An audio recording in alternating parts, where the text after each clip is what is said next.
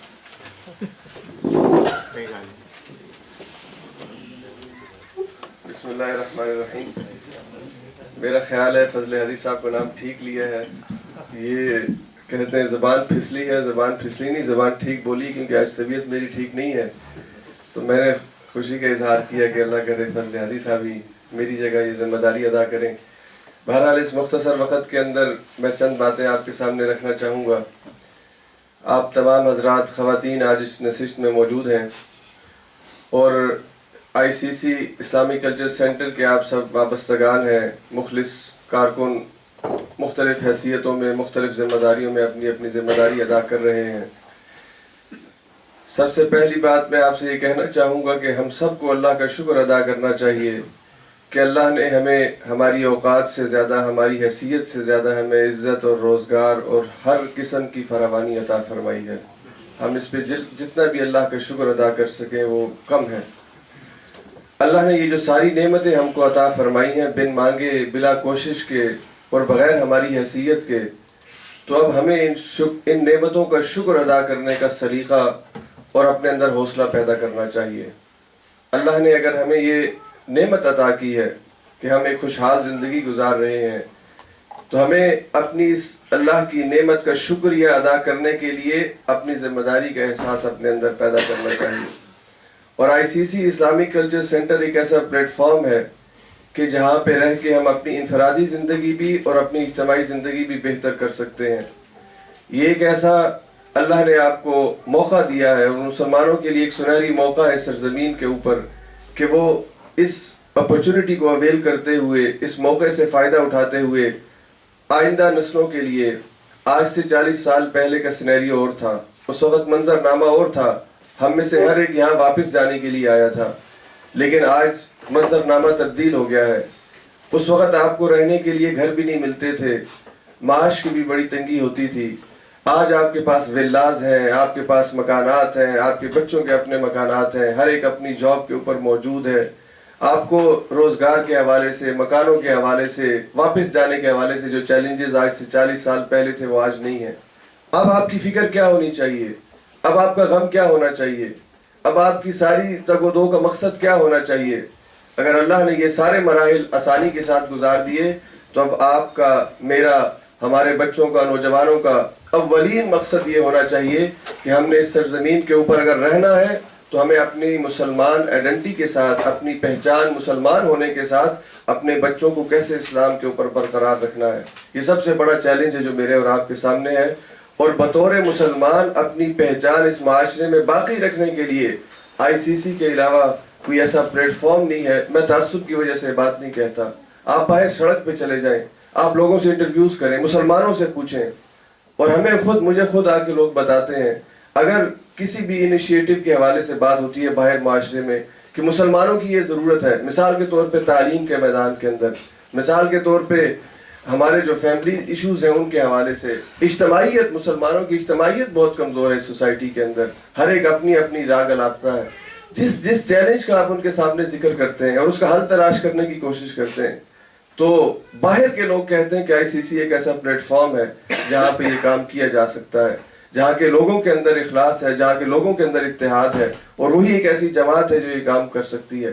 تو اگر لوگوں کی آپ سے یہ امیدیں وابستہ ہیں اور لوگوں نے آپ پر نظریں رکھی ہیں تو یہ تو دوہری ذمہ داری بنتی ہے کہ ہم اللہ کی طرف سے فرض کردہ ذمہ داری کو ادا کرنے کے ساتھ ساتھ ہماری مسلم کمیونٹی کی ہم سے جو امیدیں وابستہ ہیں ان کو بھی ادا کرنے کی کوشش کرنی چاہیے. اور میں اکثر اپنی گفتگو میں کہتا ہوں کہ پاکستان میں مسجد کا کردار اور ہوتا ہے. پاکستان میں مسجد 5 وقت کی نماز کے لیے ہوتی ہے، لیکن یورپ کی مسجد 5 وقت کی نماز کے لیے نہیں ہے. یورپ کی مسجد مسلمانوں کا مرکز ہے، یہ مسلمانوں کے لیے تعلیم گاہ بھی ہے، یہ مسلمانوں کے سوشل ایشوز کو ڈسکس کرنے کی جگہ بھی ہے، یہ مسلمانوں کے ہر قسم کے مسئلے کو ہائی لائٹ کرنے کے لیے، اس کو حل کرنے کے لیے سب سے مؤثر پلیٹ فارم ہے. اگر یہ مسجدیں نہ ہوں تو مسلمانوں کی اجتماعیت اس طرح سے یہاں پر ممکن نہیں ہو سکتی. اس لیے ہماری یہ مسجد، اس کا کام یہ ہے، ابھی ہمارے پاس یہاں پہ کوئی اسلامک اسکول نہیں ہے جہاں پہ ہمارے بچے جو ہے وہ اسلام کے بارے میں تعلیم حاصل کر سکیں. صرف ہفتے اور اتوار کو بچے آتے ہیں مسجد میں، اور اس ہفتے اور اتوار کے لیے بھی کتنی محنت کرنی پڑتی ہے والدین کو بچے کو مسجد بھیجنے کے لیے. ہمارے پاس کوئی ایسا آئیڈیل اسلامک نصاب جو ہے وہ موجود نہیں ہے کہ نارویجن بچوں کو نارویجن کے اندر اسلام پڑھایا جائے، بتایا جائے. ہم بچے جب یہاں پہ بڑے ہوتے ہیں تو بڑوں کو عربی سکھانا، قرآن سکھانا نسبتاً مشکل ہوتا ہے، لیکن ہم ایسا کوئی آئیڈیل پلیٹ فارم نہیں بنا سکے. جیسا کہ اب UK کے اندر، USA کے اندر، کینیڈا کے اندر ادارے بن چکے ہیں، ڈیولپ ہو چکے ہیں کہ وہاں پہ باقاعدہ دین کی تعلیم کے ساتھ اسکول کی تعلیم بھی ہوتی ہے، اور بچہ جب 10 کلاسیں پڑھتا ہے تو دین کا اچھا خاصا علم جو ہے وہ اپنے ساتھ حاصل کر چکا ہوتا ہے. ہمیں یہاں پہ کوئی اسلامک بینک ہمارے پاس اویلیبل نہیں ہے. یہ کام کسی نے باہر سے آ کے نہیں کرنا، یہ کام آپ نے کرنا ہے. آپ نے ایک بہت بڑا پہاڑ سر کر لیا، ایک بہت بڑی منزل حاصل کر لی. اس مرکز کو آپ نے تعمیر کیا، بینک سے لون لیے بغیر آپ نے اس کو تعمیر کیا. اگر آپ بینک سے لون لیے بغیر اس مرکز کو تعمیر کر سکتے ہیں جو ناممکنات میں سے تھا، تو یقین جانیے آپ ہر کچھ کر سکتے ہیں. آپ کے اندر اللہ نے صلاحیت دی ہے، اور جب بھی آپ دین کے لیے آگے بڑھیں گے، کوئی بھی نیکی کا کام کرنے کے لیے آگے بڑھیں گے، آپ یقین جانیے آپ ایک قدم چلیں گے، اللہ خود کہتے ہیں میں 10 قدم چل کے تمہارے پاس آؤں گا. آپ انیشیٹو لیں، آپ اقدام کریں، آپ کوشش کریں. آپ کی اس کوشش کے نتیجے میں آپ ایک ہاتھ آگے بڑھیں گے، اللہ 10 ہاتھ آپ کی طرف. آپ چلنا شروع کریں گے، اللہ دوڑنا شروع کر دے گا. ضرورت اس چیز کی ہے کہ ہم اپنے اندر یہ حوصلہ پیدا کریں کہ ہم نے یہ کام کرنے ہیں، اور ہمیں ان کاموں کے لیے اللہ نے یہاں پہ باقی رکھا ہے. اگر یہ کام نہ کرنے ہوتے تو ہم واپس جا چکے ہوتے. اس لیے آج 40 سال کے بعد، 45 سال کے بعد، 1970 سے اگر آپ مسلمانوں کی تاریخ ناروے میں شروع کریں تو 45 سال کے بعد اب مسلمانوں کے مقاصد تبدیل ہو جانے چاہیے. اب مسلمانوں کے ٹارگٹس تبدیل ہو جانے چاہیے. وہ جو پہلے واپس جانے کا ٹارگٹ تھا، اب تو ہم سب کہتے ہیں کہ واپس نہیں جانا. تو اگر ہم نے یہیں پہ رہنا ہے تو اپنے مقاصد کے تعین کرنے کے بعد ان کے حصول کے لیے انفرادی طور پہ، اجتماعی طور پہ کسی بھی پلیٹ فارم کے ساتھ وابستہ ہو جائیے اور اپنی ذمہ داری کو محسوس کیجیے. یقین جانیے ہر انسان ذاتی طور پہ الگ الگ طبیعت کا مالک ہوتا ہے، لیکن جب وہ اجتماعیت کے اندر آتا ہے، اس کے اندر اپنے آپ کو مصروف اور مشغول کرتا ہے، اس کی انفرادیت تبدیل ہونا شروع ہو جاتی ہے. میں بھی یہ کتاب پڑھ رہا تھا حسن البنا شہید کی زندگی کے حوالے سے. حسن البنا شہید کے بعد جو تیسرے نمبر پر جو ان کے امیر منتخب ہوئے، عمر تلمسانی ان کا نام ہے. عمر تلمسانی خود اس تحریک کے اندر، اخوان المسلمون کے اندر اپنی شمولیت کا واقعہ بیان کرتے ہیں کہ میں چھٹیوں کے دنوں کے اندر اپنے فارم ہاؤس میں جا کے اپنا وقت گزارا کرتا تھا. جس طرح ہم چھٹیوں میں اپنی فیملیز کے ساتھ کبھی ہتے ٹور پہ، کبھی بوٹ ٹور پہ، اور کبھی کہاں وقت گزارتے ہیں. کہتے ہیں کہ میں چھٹیوں کے دنوں میں پسند نہیں کرتا تھا کہ مجھے آگے کوئی ڈسٹرب کرے. بیسیکلی وکیل تھے، قانون دان تھے، تو میں اسی طرح اپنی چھٹیوں میں اپنے فارم میں موجود تھا، اور فارم میں میرے سامنے مرغی کے بچے، بڑے خوبصورت بچے کھیل رہے تھے کہ دروازے پہ دستک ہوئی. 2 نوجوان آئے اور انہوں نے مجھ سے کہا کہ حضرت آپ سے بات کرنا چاہتے ہیں. تو پہلے تو مجھے ناگواری محسوس ہوئی کہ یہ میری چھٹی کے ٹائم میں میرا موڈ خراب کرنے کے لیے پتہ نہیں کون لوگ آگے ہیں. لیکن بہرحال انہوں نے مجھ سے پوچھا کہ میں نے ان سے پوچھا کیا کام ہے، تو انہوں نے کہا کہ ہم آپ سے بات کرنا چاہتے ہیں، آپ بتائیے آپ اپنے فارغ وقت میں کیا کرتے ہیں. تو انہوں نے مذاق میں ٹالنے کے لیے کہا کہ میں فارغ وقت میں مرغی کے بچے پالتا ہوں. تو ان 2 نوجوانوں نے کہا کہ ہم یہ چاہتے ہیں کہ آپ جیسا قابل اور باصلاحیت انسان جس کو اللہ نے اشرف المخلوقات بنایا ہے، ہم یہ چاہتے ہیں کہ آپ مرغیاں پالنے کی بجائے انسان پالنے کا کام کریں. اللہ نے آپ کو یہ صلاحیت عطا کی ہے کہ آپ دوسرے انسانوں کی قیادت کر سکتے ہیں. تو انہوں نے کہا کہ اس کے لیے تو ازہر یونیورسٹی موجود ہے، مصر کی حکومت موجود ہے، آپ ان سے جا کے بات کریں. انہوں نے کہا آپ کو پتہ ہے کہ ازہر یونیورسٹی اور مصری حکومت یہ کام نہیں کر رہی ہے. جب وہ اپنی ذمہ داری نہیں ادا کر رہے تو مجھے اور آپ کو یہ ذمہ داری ادا کرنی ہے. اور یقین جانیے ہم اپنے فارغ وقت کو اپنی فیملیز کے ساتھ گزارنا اپنی ذمہ داری سمجھتے ہیں. ہماری ذمہ داری ہے ہمیں اپنی فیملیز کو بھی ٹائم دینا چاہیے. اور ہم اپنی تحریک میں یہ بات کہتے ہیں کہ یہاں کا ایک چیلنج یہ بھی ہے کہ اپنی فیملی کو ٹائم دیا جائے. لیکن اللہ کے دین کو اس معاشرے کے اندر باقی رکھنا اور اس کے لیے قربانی دینا، اپنی ذات کو تبدیل کرنا پڑتا ہے. اور وہی عمر تلمسانی جو تنہائی پسند تھے، اکیلے رہتے تھے، جب وہ اجتماعیت کے اندر آتے ہیں تو اجتماعیت پھر ان کو یہ سکھاتی ہے کہ اپنی روداد میں لکھتے ہیں کہ پھر جب میں اس جماعت کا امیر بنا تو میرے لیے اکیلا رہنا ممکن نہیں ہوتا تھا. جب میں اپنے کارکنان سے ساتھیوں سے دور ہوتا تو میری بے چینی اور میری روح جو ہے وہ بے قرار ہو جاتی تھی کہ میرے ساتھی کہاں پر ہیں، کس کام میں مشغول ہیں، مجھ سے اکیلا نہیں رہا جاتا تھا۔ یہ اجتماعیت آپ کے مزاج کو تبدیل کرتی ہے۔ آپ اپنے آپ کو بدلنے کا ارادہ کریں۔ آپ کی تنہائیاں صرف آپ کی ذات کے لیے ہیں، لیکن آپ اجتماعیت کے اندر آ جائیے اور اپنی شخصیت کو اجتماعیت کے حوالے کر دیجئے۔ اس سے آپ کی شخصیت کے اندر بھی بہتری پیدا ہوگی اور آپ کی ذات سے دوسرے انسانوں کو فائدہ پہنچے گا۔ صرف اپنے 6 فٹ 5 فٹ کے جسم کو فائدہ دینے کی بجائے یہاں بسنے والے انسانوں کو فائدہ دینے کا سوچئے۔ اللہ آپ کی زندگی کے اندر برکت پیدا کر دے گا، آپ کے مسائل حل کر دے گا اور آپ کی